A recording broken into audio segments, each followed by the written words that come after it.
तो भाइयों क्या एलएसजी की टीम केकेआर को इस सीजन बीट कर पाएगी या फिर केकेआर का टीम इस सीजन सबसे स्ट्रॉन्गेस्ट टीम दिख रही है? भाइयों सभी के बारे में बातें करेंगे, वीडियो में बने रहो। और भाई साहब सबसे पहले तो मैं आपको बता देना चाहता हूँ कि हम लोग अब तक का सबसे बेस्ट कंपैरिजन ये होने वाला है।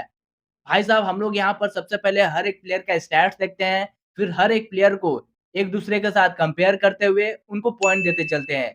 भाइयों अगर आप मेरे चैनल पे नए होंगे तो चैनल को सब्सक्राइब करके वीडियो को जरूर से लाइक कर दो। भाइयों इसी के साथ आगे बढ़ते हैं तो देखते हैं केकेआर की तरफ से जो ओपन करते हुए दिखेंगे वो दिखेंगे क्विंटन डिकॉक और भाइयों एडन मार्करम दिखेंगे एलएसजी की तरफ से ओपन करते हुए। बहुत ही इंटरेस्टिंग है। एलएसजी की तरफ से एडन मार्करम बहुत ही इंटरेस्टिंग है भाइयों। और भाई साहब इनका स्टैट्स देख लेते हैं क्विंटन डिकॉक का। क्विंटन डिकॉक ने अभी तक 3157 रन बनाए हैं। वहीं अगर स्ट्राइक रेट देखा जाए क्विंटन डिकॉक का तो 134 का स्ट्राइक रेट से अभी तक उन्होंने आईपीएल में रन बनाए हैं। भाइयों 11 मैचेस उन्होंने पिछले सीजन खेली थी क्विंटन डिकॉक ने, जिसमें से 250 रन क्विंटन डिकॉक ने बनाए थे।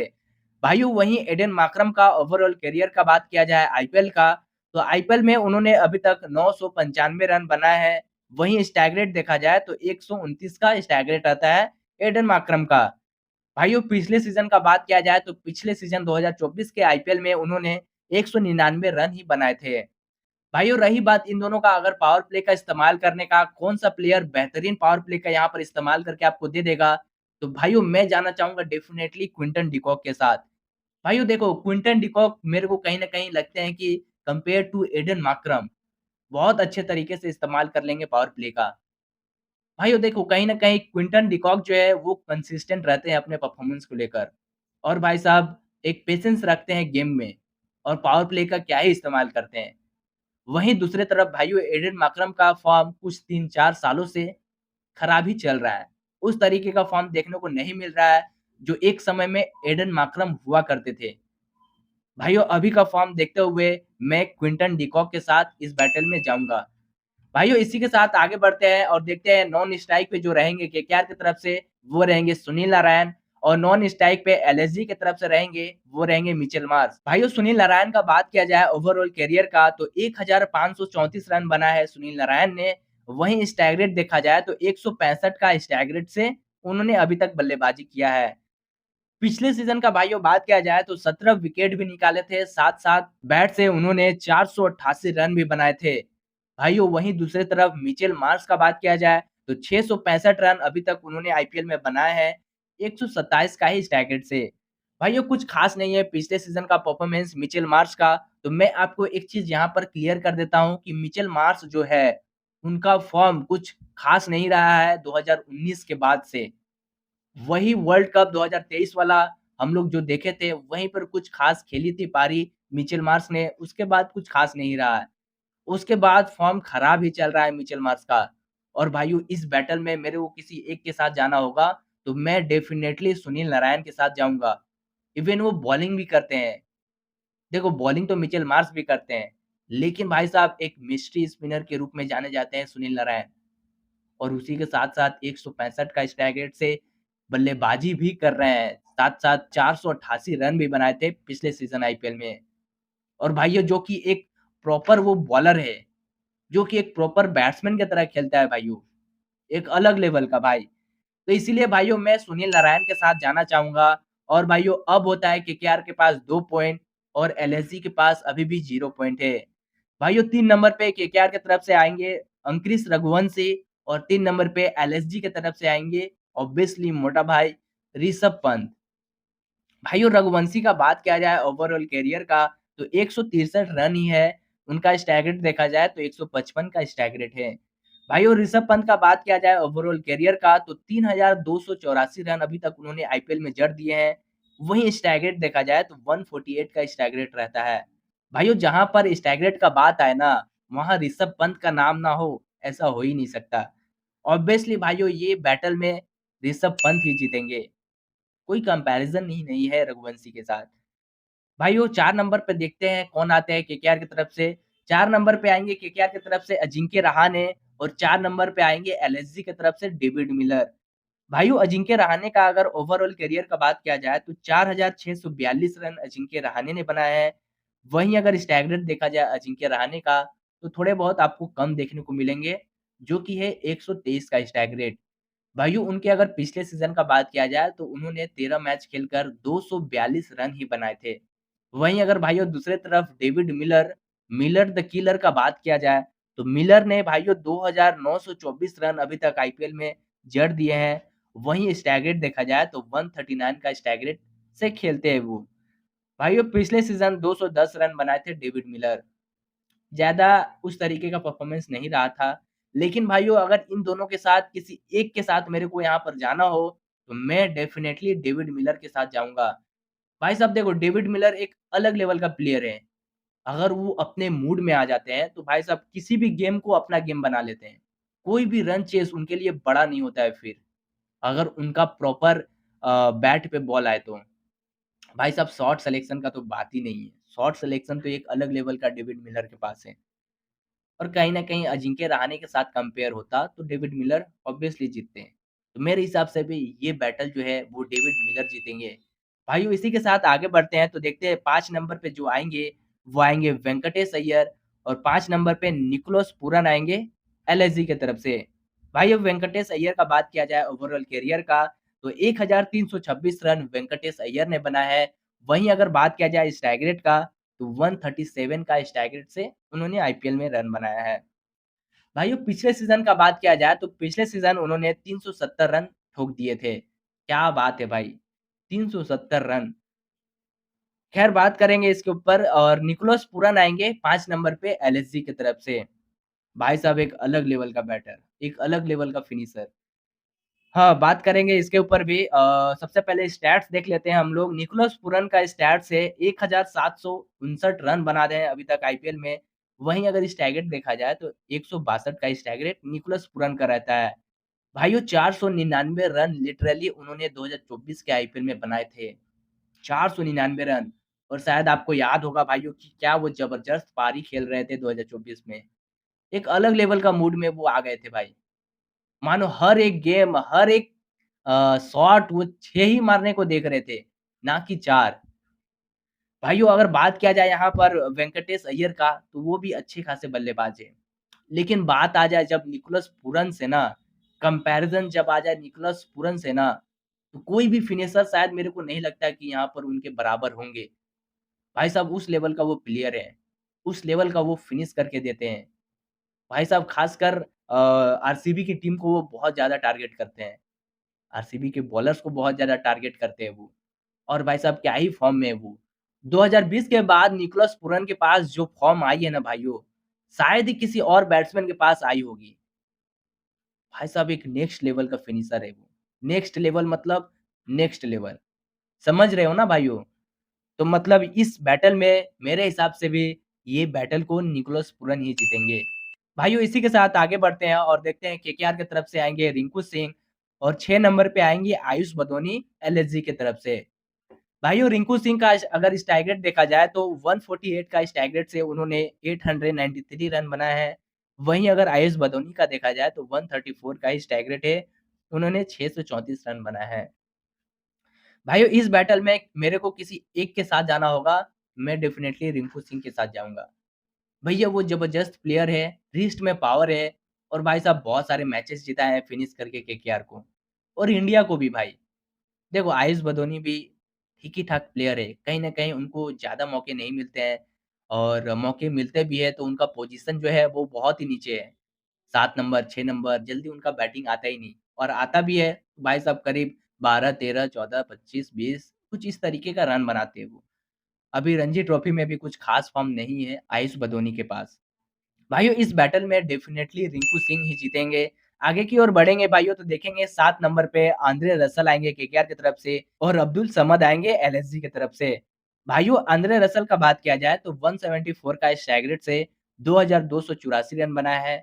वहीं अब्दुल समद का बात किया जाए तो 146 का स्ट्राइक रेट से 577 रन बनाया है अभी तक आईपीएल में। भाइयों रही बात आंद्रे रसल की ना, तो आंद्रे रसल वो फिनिशर है केकेआर की तरफ से, वो फिनिशर है, जो शायद ही किसी और टीमों के पास होगा। भाई साहब एक अलग लेवल का रिस्ट पावर है और उस तरीके का फ़ॉर्म 2020 में छोड़कर 2020 में छोड़कर 2016 वाला फ़ॉर्म अब आंद्रे रसल के पास देखने को नहीं मिलता है। लेकिन भाई साहब एक समय का जो वो प्लेयर था ना, आंद्रे रसल का ही बात कर रहा हूँ। एक समय का वो जो प्लेयर था, भाई साहब लोग शक करते थे कि वो अपने बैट में क्या लगा कर आ रहा है। बहुत सारे फाइन भी लगते थे आंद्रे रसल के नाम पर। भाई साहब क्या ही बंदा था वो, क्या ही फिनिश करता था। केकेआर के फैन्स को तो उनको प्यार ही हो गया भाई। मतलब बंगाली जितने भी बंगाली हैं, उनको प्यार ही करने लगे। बहुत मानते हैं भाई बंगालियाँ मतलब बहुत प्यार करते हैं आंद्रे रसल को। और जैसा कि शाहरुख खान भी करते हैं। भाई साहब उनको छोड़ना ही नहीं चाहते केकेआर की टीम से। वो जानते हैं भाई, लेवल जानते हैं आंद्रे रसल का। तो भाई साहब डेफ़िनेटली अब्दुल समद जो है इस बैटल में हारते हुए दिखेंगे, आंद्रे रसल जीतेंगे। भाइयों इसी के साथ आगे बढ़ते हैं और देखते हैं 8 नंबर पे केकेआर की तरफ से जो आएँगे, वो आएँगे वरुण चक्रवर्ती और एम सिद्धार्थ आएँगे एलएसजी की तरफ से 8 नंबर पे। भाइयों स्टैट्स देखा जाए वरुण चक्रवर्ती का, तो अभी तक उन्होंने आईपीएल में 83 विकेट्स चटकाए हैं और अगर इकोनॉमी देखा जाए तो 7.56 का इकोनॉमी रहता है वरुण चक्रवर्ती का। भाइयों एम सिद्धार्थ का बात किया जाए तो उन्होंने करीब 3 मैचेस खेले थे आईपीएल में, 1 ही विकेट निकाले हैं एम सिद्धार्थ ने अभी तक। भाइयों मैं आपको बता दूँ एम सिद्धार्थ जो है, वो ओपन करते थे, ओपनिंग बॉलर थे। इट्स मीन भाइयों वो स्ट्राइक बॉलर थे। मतलब एलएसजी की तरफ से खेलते तो थे, वो भाई साहब ओपन बॉलिंग करते थे। पहले पहला पहला जो शुरुआती है पावर प्ले में वो खुद ही करते थे। भाई इंटरेस्टिंग था 2024 का आईपीएल इनके लिए। 3 ही मैचेस खेले थे लेकिन और 1 ही विकेट लिए थे और भाई साहब इनका इकोनॉमी जो है 7.88 का है। भाइयों कंपैरिज़न किया जाए अगर वरुण चक्रवर्ती से, तो कहीं न कहीं एम सिद्धार्थ जो है वो हार जाएँगे। वरुण चक्रवर्ती के पास अनलिमिटेड वेरिएशंस है, अनलिमिटेड भाइयों और भाई साहब क्या ही कमबैक कर रहे हैं। क्या ही कमबैक कर रहे हैं भाई, नेक्स्ट लेवल। भाई साहब बहुत आगे जाने वाले हैं। अब जाकर वो अपना वो रुतबा दिखाएँगे, वो जलवा दिखाएँगे वरुण चक्रवर्ती। शायद किसी ने अभी तक ना देखा हो वरुण चक्रवर्ती का। उनका एक चीज़ मेरे को बहुत ज़्यादा ही पसंद आता है। वरुण चक्रवर्ती को देखना विकेट लेने के बाद वो उस तरीके का सेलिब्रेशन नहीं करते अपना। जो सारे स्पिनर्स करते हैं, उस तरीके का सेलिब्रेशन वो नहीं करते हैं। वो चीज़ मेरे को बहुत ही ज़्यादा पसंद आता है। लिटरली भाइयों, वो बंदा एक अलग ही लेवल का एटीट्यूड में रहता है, ठीक है? वो हर एक बैट्समैन को विकेट लेना चाहता है। वो हर एक बैट्समैन को विकेट लेने की ओर देखता है, कि मेरे को बड़े-बड़े बैट्समैन को विकेट लेना है। वो खुद एक इंटरव्यू में भी बताए थे कुछ दिन पहले ही इंडियन क्रिकेट टीम की तरफ से ये ऑफ़िशियली वीडियो था। वो बता रहे थे कि भाई मैं बड़े-बड़े प्लेयर्स को आउट करने को देखता हूँ। जैसे हेनरी क्लासन हो गया, निकोलस पूरन हो गया डेविड मिलर हो गए, इस तरीके का बैटर को वो आउट करने को देखते हैं। तो भाई साहब उसका लेवल सोचो कि वो कहाँ तक सोच रहा है, उनका थिंकिंग कहाँ तक जा रहा है। वो भाई साहब एक अलग लेवल का सोच सोच रहे हैं, ठीक है? और यही सोच उनको बहुत आगे ले जाने वाली है आने वाले समय में। भाई साहब बने रहो, वीडियो में बहुत ही मज़ा आने वाला है और ये जो बैटल है, वो जीतेंगे वरुण चक्रवर्ती ही। कोई कंपैरिज़न नहीं है भाई। अभी के टाइम में रविचंद्रन अश्विन को छोड़कर वरुण चक्रवर्ती का कोई कंपैरिज़न नहीं है किसी से भी। देखो लिटरली रविचंद्रन अश्विन भी उनको बहुत ज़्यादा ही एप्रिशिएट करते हैं और बहुत ज़्यादा मानते भी हैं वरुण चक्रवर्ती को। भाई साहब इसी के साथ आगे बढ़ेंगे तो देखेंगे 9 नंबर पे जो आएँगे, केकेआर की तरफ से वो आएँगे हर्षित राणा और 9 नंबर पे आएँगे एलएसजी की तरफ से आकाशदीप। भाइयों हर्षित राणा और आकाशदीप दोनों ही एक ही लेवल के बॉलर हैं, लेकिन सबसे पहले हम लोग स्टैट्स देखेंगे फिर बातें करेंगे। हर्षित राणा का स्टैट्स देखा जाए तो 25 विकेट अभी तक उन्होंने आईपीएल में चटकाए हैं, 9 का इकोनॉमी रहता है हर्षित राणा का। आकाशदीप का बात किया जाए तो उन्होंने 8 ही मैच खेले थे, जिसमें से 7 विकेट चटकाए हैं। इकोनॉमी देखा जाए भाइयों तो लिटरली 11.67 का इकोनॉमी है आकाशदीप का। देखो आकाशदीप ने बीजीटी में बहुत ही अच्छा गेंदबाजी करी है। अ, उनके लेवल को आईपीएल के इकोनॉमी से कंपेयर नहीं किया जा सकता। मेरे को लगता है भाई साहब आकाशदीप भी बहुत अच्छे बॉलर हैं। लेकिन इस बैटल में हर्षित राणा कहीं न कहीं आपको जीतते हुए दिखेंगे। देखो हम लोग तो बात कर रहे हैं आईपीएल की ना, तो आईपीएल के हिसाब से ही हम लोग को देखकर इस कंपैरिज़न को करना पड़ेगा। भाइयों देखो 9 का इकोनॉमी है लिटरली हर्षित राणा का और आकाशदीप का 11.67 का। ये चीज़ भी देखना पड़ेगा।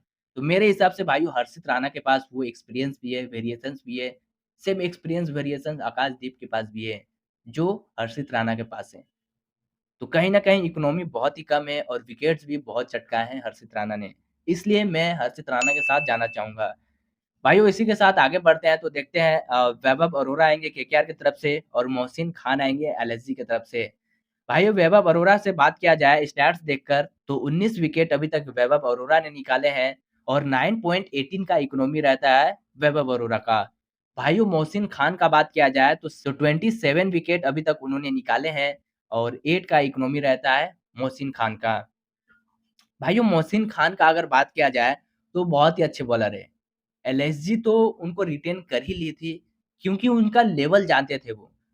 मोहसिन खान का संजीव गोयनका जी ने जिस तरीके से रिटेन किया था ना, रिटेन किया गया है भाई मोहसिन खान, एलएसजी की तरफ से क्योंकि संजीव गोयनका जानते हैं उसका लेवल। बहुत ही अच्छा बॉलर है मोहसिन खान। विकेट्स चटकाते हैं, एक्सपीरियंस है, वेरिएशन भी है, आउट स्विंग, इन स्विंग भी करते हैं और कहीं न कहीं पावर प्ले में विकेट तो चटकाते ही चटकाते हैं। तो भाई साहब मेरे हिसाब से वैभव अरोड़ा भी अच्छे बॉलर हैं, लेकिन मोहसिन खान के साथ मैं जाना चाहूँगा। बहुत ही अच्छा बॉलर है मोहसिन खान। भाइयों इसी के साथ आगे बढ़ते हैं और देखते हैं 11वें नंबर पे जो आएँगे केकेआर की तरफ से वो आएँगे स्पेंसर जॉनसन और 11वें नंबर पे आएँगे एलएसजी की तरफ से मयंक यादव। हाँ भाई, वही मयंक यादव, जो भाई साहब 150 प्लस बॉलिंग कर रहे थे आईपीएल में। करीब 4 ही मैच खेले थे भाई, सिर्फ़ 4 ही मैच खेले थे उन्होंने और भाई साहब उस तरीके का डंका बजा दिया ना भाई पूरे दुनिया में, शायद कोई बॉलर वो 4 मैच खेलकर नहीं बजाया होगा अभी तक वो डंका। भाई साहब लिटरली शोएब अख्तर हो गए और भाई साहब डेल स्टेन हो गए, जेमी एंडरसन हो गए और बड़े-बड़े भाई साहब बॉलर्स ने उनको तारीफ़ किया है, बड़े-बड़े बॉलर्स ने। भाइयों स्टैट्स देखते हैं हम लोग, 75 विकेट स्पेंसर जॉनसन ने लिया है और 7.75 का इकोनॉमी रहता है स्पेंसर जॉनसन का। मयंक यादव का भाइयों बात किया जाए तो 24 विकेट उन्होंने अभी तक चटकाए हैं और 6 का इकोनॉमी रहता है मयंक यादव का। भाइयों देखो स्पेंसर जॉनसन का भी मैंने टी20 का ही स्टैट्स देखकर बताया और मयंक यादव का भी मैंने टी20 का ही स्टैट्स देखकर बता रहा हूँ। क्योंकि भाइयों स्पेंसर जॉनसन ज़्यादा मैचेस नहीं खेले हैं, 3 ही 4 मैचेस थी इसलिए मैंने टी20 का स्टैट्स देखकर दोनों का बातें करी। और भाई साहब ये बैटल में भी मयंक यादव जीतेंगे। भाई साहब बहुत अच्छे बॉलर है मयंक यादव, बहुत अच्छे बॉलर है और लेंथ भी उनका बहुत सही है। वो उमरान मलिक की तरह नहीं है, उनका लेंथ बहुत सही है और भाई साहब क्या ही वो बॉलर हैं। लिटरली भाई, अच्छे-अच्छे बैट्समैन फेल हो गए थे और भाई साहब उनका चयन होने वाला था वर्ल्ड कप में। वो गेम देखकर टी20 वर्ल्ड कप का बात हो रहा है, लेकिन वो इंजरी से बाहर ही नहीं आए। नहीं तो वो ज़रूर खेलते वर्ल्ड कप में टी20 का। भाइयों अब आती है पारी टोटल पॉइंट्स की, तो टोटल पॉइंट केकेआर के पास जाते हैं 6 और एलएसजी के पास जाते हैं 5। भाइयों ये रही केकेआर वर्सेस एलएसजी का कंपैरिज़न वीडियो। आप मेरे को कमेंट करके बताना कि ये कंपैरिज़न कैसा लगा। भाइयों मैं यहाँ पर ना तो केकेआर का ही फैन था और ना ही एलएसजी का फैन था। मैं जस्ट छोटा-सा मोटा-सा यूट्यूबर कह सकते हो या फिर कंटेंट क्रिएटर कह सकते हो। बस मैंने यहाँ पर कंपैरिज़न स्टैट्स देखकर किया है और थोड़े बहुत एक्सपीरियंस मैंने भी अपने लगाए हैं। भाइयों वीडियो अच्छी लगी हो तो वीडियो को एक लाइक कर देना, चैनल को सब्सक्राइब करके रखो भाइयों। बहुत ही मज़ा आने वाला है आईपीएल 2025 में। मज़े करेंगे भाई साथ में मिलकर। चैनल को सब्सक्राइब ज़रूर करके रखना। मिलते हैं यार भाई दूसरे किसी और वीडियो में, किसी और टीम के साथ कंपैरिज़न करते हुए। तब तक के लिए थैंक यू सो मच भाइयों।